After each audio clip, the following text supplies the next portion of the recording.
July 3, 1944. A Sherman tank from the 747th Tank Battalion pushed forward into a Norman hedgerow. The driver gunned the engine, following doctrine drilled into him since training. The tank surged upward, steel tracks clawing at packed earth. For a brief moment, it looked like it might work. Then the hull cleared the top. That moment killed them. A German anti-tank gun, already sighted and waiting, fired straight into the exposed underside. A flash of white heat. A violent crack of tearing metal. Then silence. 4 American crewmen were dead in under 3 seconds. The Sherman they had trusted burned in place, its wreckage blocking the narrow lane behind it. The tank never fired back. Its main gun pointed uselessly at the sky, while German gunners calmly reloaded. This wasn't an isolated disaster. It was happening again and again across Normandy, dozens of times a day. Nearly a month after D-Day, Allied troops were still trapped inland. In some sectors, advances measured less than 15 miles.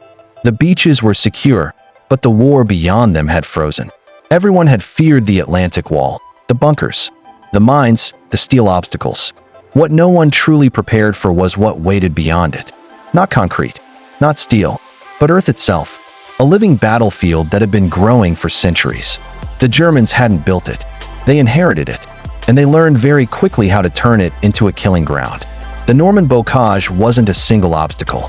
It was a system, a maze of ancient hedgerows dividing the countryside into countless small fields, each one bordered by earthen walls, 4 to 6 feet high, capped with dense vegetation and roots buried deep in the soil.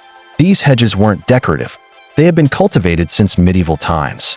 Their roots were so thick that artillery struggled to break them apart. Tanks couldn't simply push through. Infantry couldn't see what waited on the other side. Every field became a fortified position. Every hedgerow, a defensive line. German commanders immediately understood the advantage. Officers like General von Schleben realized the terrain could do the work of an entire defensive network. With thousands of hedgerows stretching from the beaches to open ground, the Americans would have to fight for every field. American tank doctrine made things worse. Shermans were designed to climb obstacles, not smash through them. In the bocage, that doctrine became fatal. When a Sherman climbed a hedgerow, it tilted backward at a steep angle. For several seconds, the weakest part of the tank, its belly armor, faced directly toward the enemy. The main gun lifted skyward, unable to fire. German 75mm guns, 88s, and Stu-G assault guns waited patiently. Panzerfaust teams hid just yards away. Sherman belly armor, barely an inch thick, couldn't survive a direct hit. One shot meant one kill. The bocage turned American tanks into targets. Without reliable tank support, American infantry paid the price. Clearing the bocage meant fighting one field at a time, one hedgerow at a time, often under constant fire. German machine gun teams established overlapping kill zones. Mortars were pre-registered on narrow gaps and farm entrances. An American platoon could spend hours, sometimes an entire day, taking a single field. Then they faced the next hedgerow, and the next. Every field looked the same. Mud, roots, smoke, blood. Soldiers couldn't see beyond 200 yards. The horizon didn't exist. Their entire world ended at the wall of earth in front of them. Casualties mounted fast. Some infantry divisions suffered losses exceeding 50% in June alone. Replacement soldiers arrived at the front and died the same day. First Army's losses were becoming unsustainable.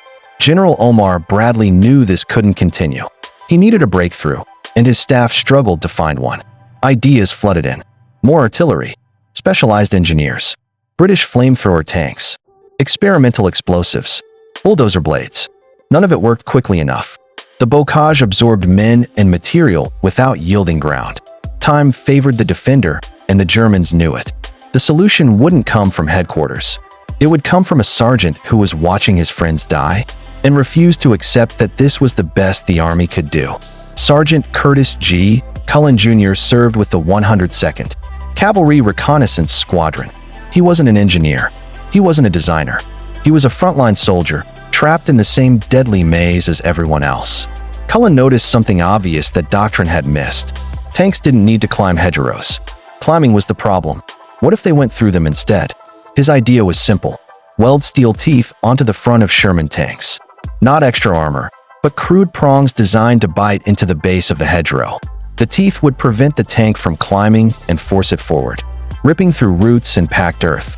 Cullen brought the idea to his commanding officer. Unlike most suggestions from enlisted men, this one wasn't dismissed. It was passed upward. There was only one problem: steel. Hundreds of tanks would need modification. Where would the material come from? The answer was lying on the beaches of Normandy.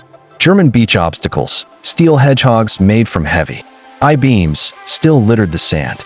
Designed to tear open landing craft, they now sat unused. Tons of high-quality steel, waiting.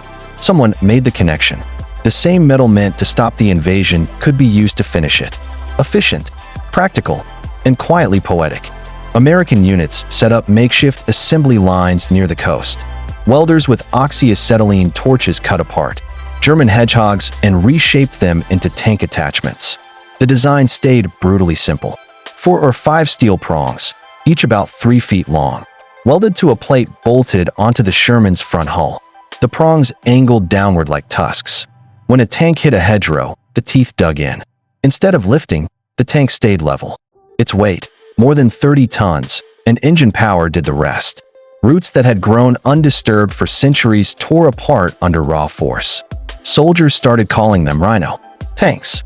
With their tusks and blunt aggression, the name stuck. Within days, the modification spread across First Army. But General Bradley made a critical decision. He wanted surprise. If German commanders learned that American tanks could now breach hedgerows, they would adapt. Bradley needed them confident the bocage still held. So the Rhino tanks stayed hidden.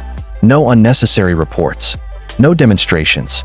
The infantry kept bleeding in the hedgerows. Eisenhower personally watched a demonstration. He immediately understood what this meant. This wasn't a gadget. It was a campaign-level solution. Bradley waited. Operation Cobra was coming. Operation Cobra was designed to break the stalemate. The plan called for massive aerial bombardment to shatter German defenses near St. Lo.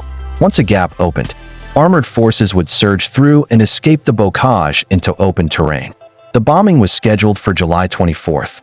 Bad weather delayed it. On July 25th, more than 1,500 B-17s and B-24s filled the sky. Bombs fell in waves. Some landed short, killing American troops. Among them was Lieutenant General Leslie McNair, the highest-ranking U.S. officer killed in the European theater. The battlefield descended into chaos. Smoke, fire, confusion. Yet the attack continued. And this time, something was different. The tanks waiting behind the lines had teeth. On July 26, 1944, Rhino tanks rolled forward. German defenders, battered but alive, set up exactly as they always had. Machine guns covering gaps. Anti-tank teams waiting for climbing Shermans. The Shermans didn't climb. They hit the hedgerows head-on at speed. Steel met earth with a violent, ground-shaking impact. The bocage failed. Infantry watched in disbelief as tanks burst through hedgerows that had defined their entire world. Fields once considered unreachable were suddenly exposed. German units that had survived weeks of fighting found themselves flanked, surrounded, and cut off. Defensive lines collapsed, not from frontal assault, but from sudden access where no access should exist. The static front dissolved into movement. Within 48 hours, American forces advanced farther than they had in the entire previous month. The breakout wasn't theoretical anymore. It was happening. By August 1st, George Patton's Third Army became operational. The path was open. Rhino tanks had done their job. Now American armor surged into open country, the terrain it was designed to dominate. Soldiers saw real horizons again. Wind on their faces.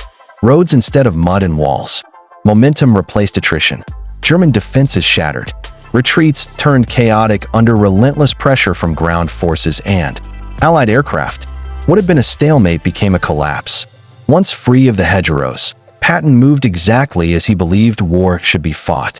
Fast, aggressive, relentless. Third Army advanced more than 400 miles in a single month. Town after town fell. French villages were liberated at a pace no one thought possible weeks earlier. The Rhino tanks didn't win the campaign alone, but without them, none of it happens. German forces in Normandy collapsed. By August, more than 50,000 German soldiers were killed or captured. The Falaise Pocket trapped much of the German 7th Army. Retreating columns were annihilated from the air. Sergeant Curtis Cullen received the Legion of Merit. He never claimed sole credit. Others had experimented with similar ideas. Captain James Dew developed a plow device. Units like the 747th Tank Battalion tested alternatives. Cullen's design won because it was simple, cheap, fast, easy to copy. Speed mattered. The Rhino tank wasn't a miracle weapon. It restored mobility. In the bocage, mobility meant survival. American military culture played a crucial role. Soldiers were expected to solve problems where they stood, not wait for perfect orders from above. A sergeant proposed an idea. His officers listened. German generals later noticed the difference. They said American forces adapted faster than any army they faced, not because of better weapons, but because of flexibility. During the worst weeks of bocage fighting, some divisions lost major portions of their armored strength in single engagements. Infantry casualties exceeded 1,000 men per day. After Cobra, everything changed. Shermans could maneuver. German armor could be bypassed and isolated. Air power became devastating when the enemy had nowhere to hide. The bocage wasn't just terrain.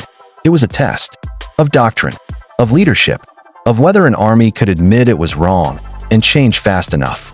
Welded scrap metal passed that test. The Norman bocage held Allied forces for 6 brutal weeks. Then it broke in 6 days. Not because of a manual, not because of a general's brilliance, but because a sergeant refused to accept that men had to keep dying the same way. Steel teeth cut through roots that had grown for 1,000 years. A static battlefield became a highway. History often turns on moments that never make headlines. A welder on a beach, a discarded obstacle, an idea spoken at the right time. The Rhino tanks didn't just break hedgerows. They broke the deadlock. And once the bocage fell, nothing in France could stop what followed.